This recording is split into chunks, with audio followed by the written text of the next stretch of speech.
Olá, pessoal, tudo bem? A gente montou esse curso para falar sobre sociedades limitadas, então vamos passar um pouco agora as noções gerais, histórico desse tipo de sociedade, para vocês saberem com o que é que vocês vão lidar daqui para frente. Bom, o histórico do surgimento da sociedade limitada.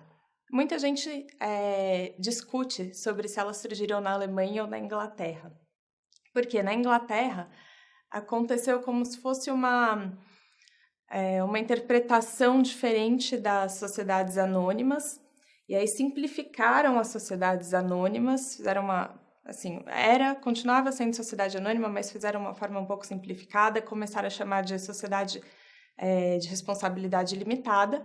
Então, algumas pessoas falam que essa simplificação da sociedade limitada da Inglaterra já deu origem a esse tipo de sociedade. Outros falam que surgiu na Alemanha, porque na Alemanha surgiu, propriamente dito, assim, a sociedade limitada. Eles inventaram esse novo tipo.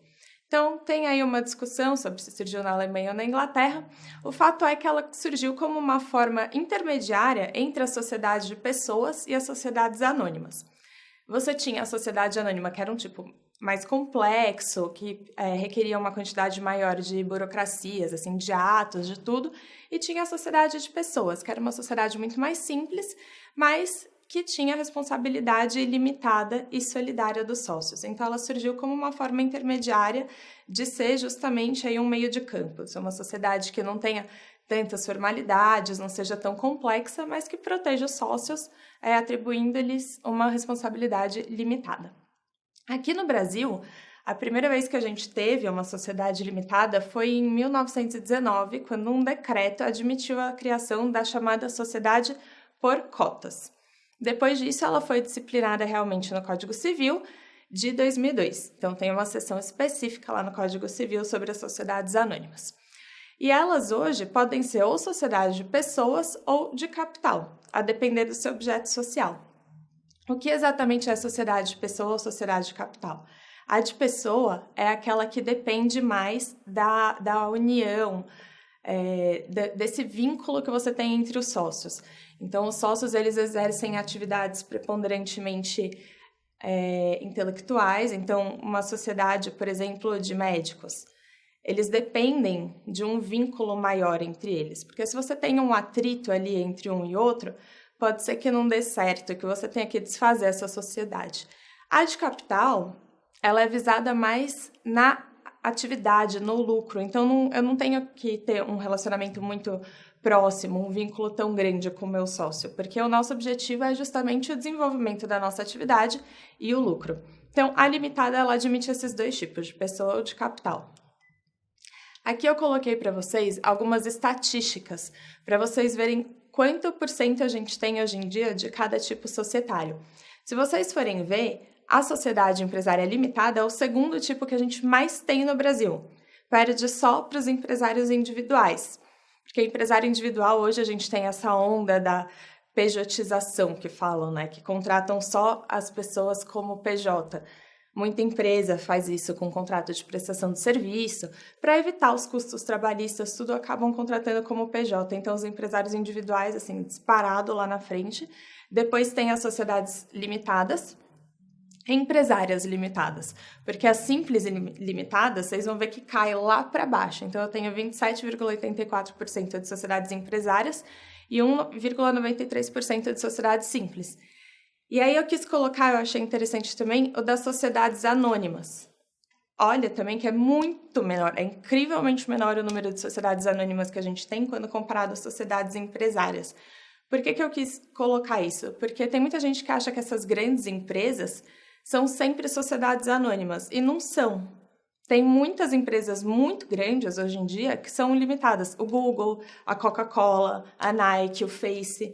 Então, se vocês forem procurar o ato constitutivo dessas sociedades, vocês vão ver que é um contrato social, que elas são limitadas e, mesmo assim, são gigantes, são enormes. Então, tem um pouco esse tabu de que essas sociedades muito grandes têm que ser SA e não é assim. Elas podem ser limitadas. Hoje, então, as sociedades limitadas estão previstas lá no Código Civil, no artigo 1052 a 1087, e elas se regem subsidiariamente pelas normas da sociedade simples ou supletivamente pelas normas aplicáveis às sociedades anônimas. Lá no meu contrato social, eu preciso falar se ela vai ser regida pelas sociedades anônimas ou não. Então, se eu falar que ela vai ser regida pelas sociedades anônimas, aí eu aplico supletivamente as normas dessa lei, que é uma lei muito mais complexa, uma lei só sobre sociedades anônimas, tem 200, 300 artigos, é muito mais complexo do que as normas da limitada, que aí vocês viram, temos só 25 artigos sobre isso. Aliás, 35 artigos sobre isso. Lá nas sociedades anônimas, a gente tem, enfim, quase 300. Se eu não falar nada no contrato, aí eu aplico de forma subsidiária as normas de sociedade simples, que também estão no Código Civil, e são poucas também. Então, normalmente, coloca-se no contrato social a aplicação supletiva das normas das sociedades anônimas. Aqui, no artigo 997 do Código Civil, a gente tem uma lista de várias coisas que a gente precisa ter no contrato, no ato constitutivo das sociedades. Isso se aplica, assim, a todas as sociedades. Então, a gente vai passar agora a ver ponto por ponto desses itens. O primeiro item fala que o contrato, o ato constitutivo da sociedade, tem que ter o nome, a nacionalidade, estado civil, profissão, residência dos sócios, pessoas naturais, e afirma a denominação, nacionalidade e sede dos sócios e pessoas jurídicas. Enfim, a qualificação completa dos sócios. Então, a gente vai falar agora um pouco sobre os sócios, a figura dos sócios, e ver como é que funciona isso aí na limitada. Bom, por ser uma sociedade, tem que ter no mínimo 2 sócios, né? E esses 2 sócios podem ser pessoas físicas, pessoas jurídicas, residentes aqui no Brasil, residentes no exterior, não importa. A sociedade pode escolher quaisquer 2 pessoas no mundo para ser sócio. O que acontece é que, se o sócio for residente no exterior, ele precisa constituir um procurador aqui no Brasil para receber citações. Onde está isso? Na lei das SA. E se a minha sociedade não tiver aplicação supletiva da lei das SA, tiver aplicação subsidiária da sociedade simples? Não importa, eu preciso aplicar esse artigo do mesmo jeito, porque tem uma instrução normativa do DREI que fala que precisa ter procurador habilitado no Brasil para receber citações. O que é o DREI?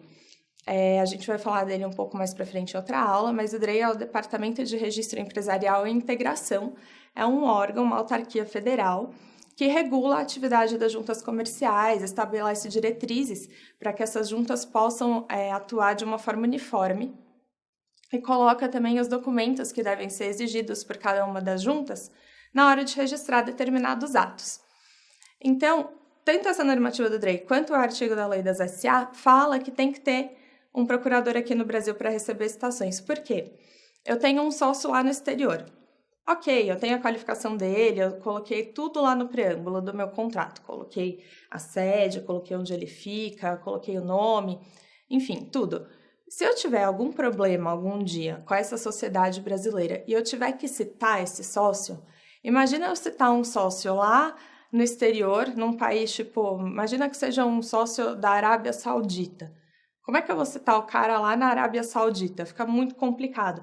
Por isso que ele precisa ter um procurador aqui no Brasil, porque é muito mais fácil você entrar em contato com esse procurador aqui do que com a sociedade lá fora. Então, isso é uma exigência, precisa ter um procurador aqui no Brasil habilitado para receber citações e intimações. Outra coisa que eu queria falar também é que, apesar dessa questão de você precisar ter mais de um sócio, né, pelo menos 2 sócios, pode acontecer, eventualmente, da sociedade ficar temporariamente com um sócio só. Por quê? Às vezes eu tenho 2 sócios, pessoas físicas, por exemplo, e um deles morre. Eu vou dissolver a sociedade só porque um deles morreu?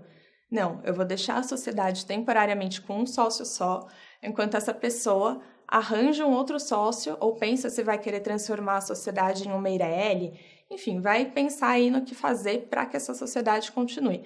A mesma coisa se eu tiver, por exemplo, várias empresas e aí elas resolverem se retirar, elas falirem, enfim, tem inúmeras possibilidades de por que uma sociedade pode ficar com um sócio só. Só que essa situação de sociedade unipessoal, ela tem que ser temporária. Então, ela só pode perdurar na sociedade limitada por 180 dias. Passou de 180 dias e eu não reconstituir a pluralidade dos sócios, ela pode ser automaticamente dissolvida. Então, isso é bem importante.